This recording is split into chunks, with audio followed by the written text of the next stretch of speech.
Boeing planes are falling out of the sky. Like, it feels like every day we're hearing about a new Boeing disaster.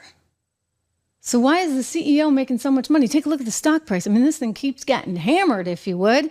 It's like, woo. Well, I hate to make the airline analogy, right? But $174.01 at last check today, down about 0.5%.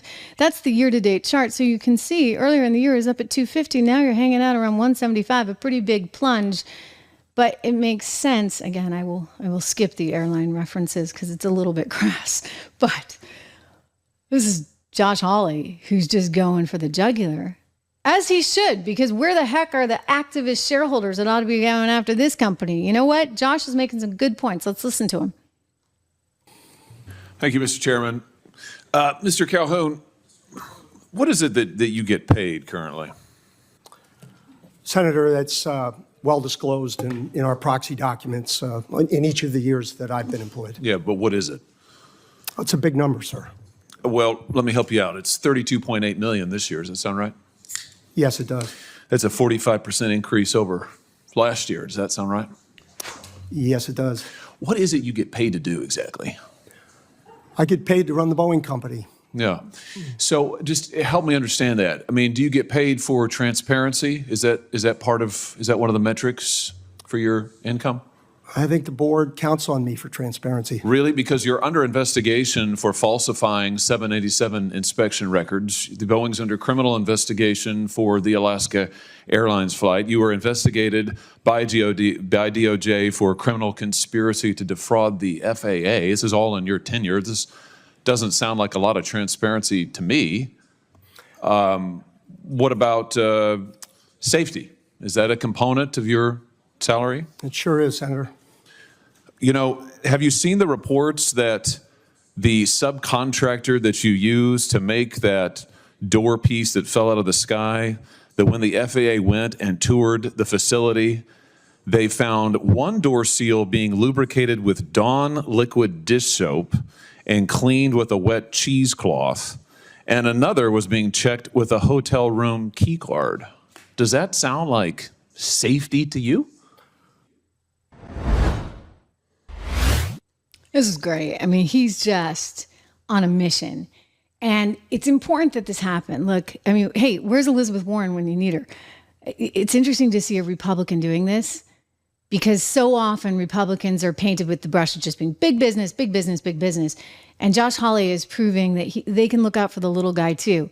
By the way, you know who's doing a really good job looking out for the little guy? Our friends are at AFP, Americans for Prosperity. I just want to plug them for a minute because they're working hard to make sure that you've got better policy there in Washington, D.C., and that your lawmakers are educated, right? And that the lobbyists understand just exactly what's at stake. AmericansForProsperity.org, really, really, really terrific group. Again, AmericansForProsperity.org. Let's just put that up there, so people can see and maybe go over there, sign up for any emails I have. You will learn something. You really will, because they're smart people who have big, smart ideas on how to better manage the country and our future. So just a quick plug for all those great folks over there at Americans for Prosperity. But again, I think the GOP gets sort of tainted with this idea that somehow they're only for big business. But I think if you're a real capitalist, you're not just, concerned about business. You have to be concerned about business, right? You can't be like Disney and just say, well, we're going to go woke and we don't care, right? We're just going to let our revenue drift away because nobody wants to see our stuff, but our employees like it. No, you can't do that. You actually have to have an eye on profitability while simultaneously not being egregious about it. I mean, this is sometimes where, and I'm not knocking capitalism because listen, this is the best system we got. You take any day of the week and you stack it up against capitalism. Let me tell you, capitalism is what has freed more people in this world than anything else. It has created more wealth than any other system in the world. And I'll take it every single day over the alternative. But when you think about how to sort of massage it around the edges, this is the kind of stuff that you want to protect against. Here's Josh Hawley on the cable networks calling out Boeing again. Let's take a peek. So one whistleblower who spoke to the committee alleges that Boeing has been using subpar parts and actually lied to the FAA about it. Do you expect that person to testify publicly at some point? When Might we expect that? What might we hear? I hope so, Jake. I hope soon.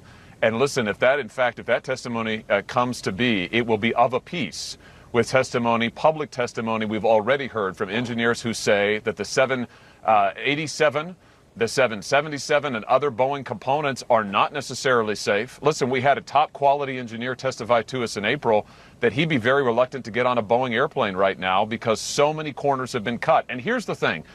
The deal with the guy like Calhoun, the CEO, is this. He's getting paid to do exactly what he is doing, which is to cut corners, to squeeze profits everywhere he can, to get his margins.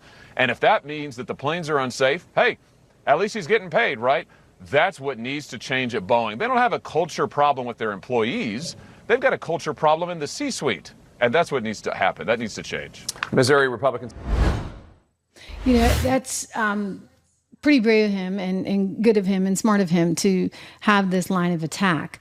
I'm just looking at some of your comments right now in real time, and Peace of Mind, our friend who's here, and also over on 76 Research. I have another channel that we just started for 76 Research. So at 76 Research, I'll just put that in the chat as well for you guys. Make sure that before you sign off, that you make sure that you go and just subscribe to that channel of mine as well. Peace of Mind has subscribed to it. But anyway, Peace of Mind is saying, hey, maybe Josh Hawley for VP. And that certainly would be interesting. I don't think he's on the list of people being vetted right now.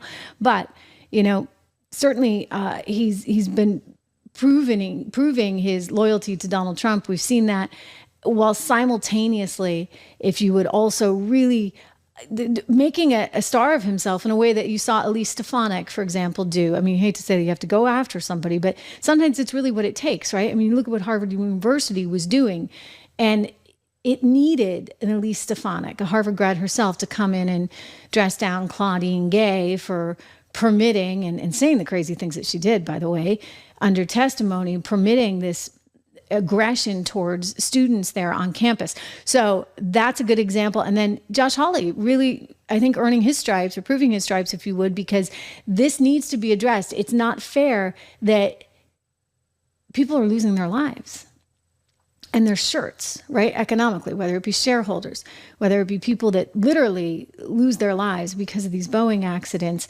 That has to be called out. I mean, how can he be making more money than he did the year before in light of what's going on? The stock's going down, the company's a mess, but the CEO makes more money. I mean, that's when you start to say, wait a second, do we have a rigged system? And to a certain extent, I mean, cases like this really prove that we do. So it's very important that lawmakers do their job and call them out. So I just want to commend Hawley for that. And I think that, you know, it needs to go somewhere. We need to, you know what we need? We need Nelson Peltz.